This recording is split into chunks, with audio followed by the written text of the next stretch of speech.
Hi everyone, it's Tereese. I'm back with another video, and today I wanted to share some altered puzzle pieces. I can show you these puzzle pieces that I was covering with book pages for a swap I'm doing, um, but my partner wanted to do something totally different, which is okay with me. I'm fairly flexible. I was just thinking, oh, I'll just do some vintage ones and, something easy. So I did some like 3 small ones and some big ones. We have to alter 5.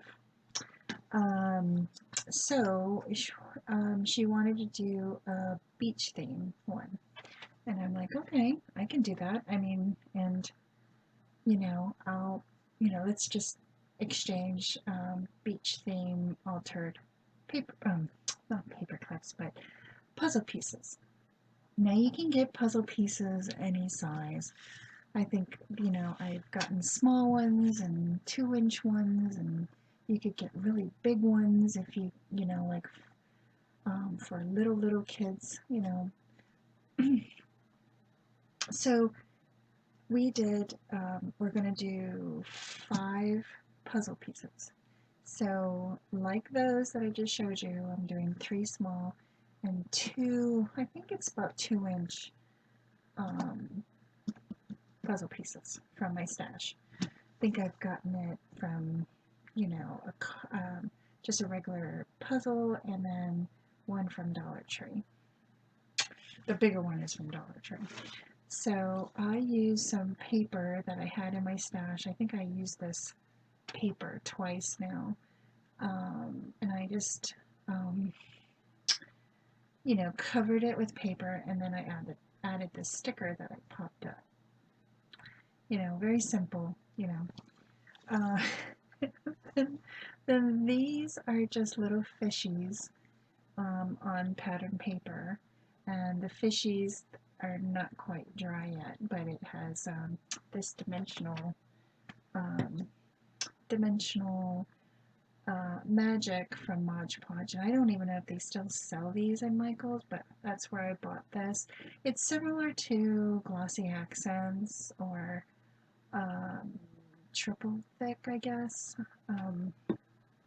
So I like how it just adds a little dimension to these little fishes. So I did one there, and then this one. This puzzle piece is really small. I couldn't really do much to it. But the other two, I think they fell behind here. I made almost like a beach effect, I guess. So I'll share the process how I did it. I stripped the puzzle piece, like I took the top layer off, and then I painted it with just regular white acrylic paint. Then I think I gave that a couple coats, because when you take off the top layer, it's just nothing but this cardboard, and it really soaks up a lot of the paint. You could gesso it, but I just used regular white acrylic paint. And then I used this paint from Apple Barrel, and I kind of diluted it with some white, and then I used this paint for the sand. Okay. After that dried, I went back and I added glue to the brown part, and I sprinkled some craft sand that I got from Michael's a long time ago. Look how much sand I got, tons of it. And I let that dry.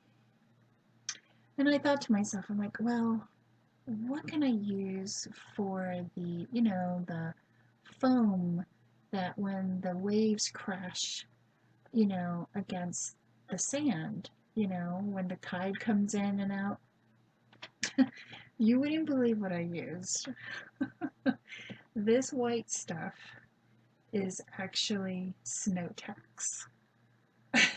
You could use, I think I was crafting um,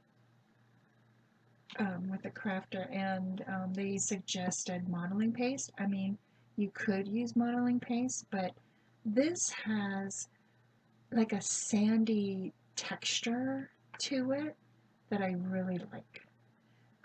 So I use that on there, and it dries hard. It's perfect. Okay. Then I glued this. These are tiny star gems, and they're pink. Um, I don't know. I just thought they looked like starfish, and I added it towards the, you know, towards the break of the water and the sand. And then here's one that's been washed up in the sand, and it has like a couple pearls in it. Because these, you know, this is a pretty good size one. I mean, you could really do a lot of things to this. And then I added that dimensional glaze on top. And I just love how it gives a watery effect to this puzzle piece. And then I did it this way. Well, I, what I did was I diluted that blue paint, because if you can see, the edges are darker than towards the shore. So to me, it makes it think like this is deeper water than in this area here. So what I did was I not diluted, but I mixed in some white into the paint, and I made it a lighter color, and I painted the whole thing. Then I went directly with regular, just no white paint in it, and I just painted the edges of this side of the puzzle piece. And I really love how that turned out, because it gives an effect when you put the glaze on. It shows the darker blue and the lighter blue, which I really love that effect. And this craft sand does have a little bit of sparkle. I don't know if you're going to be able to pick it up. Probably not. My camera's not that great.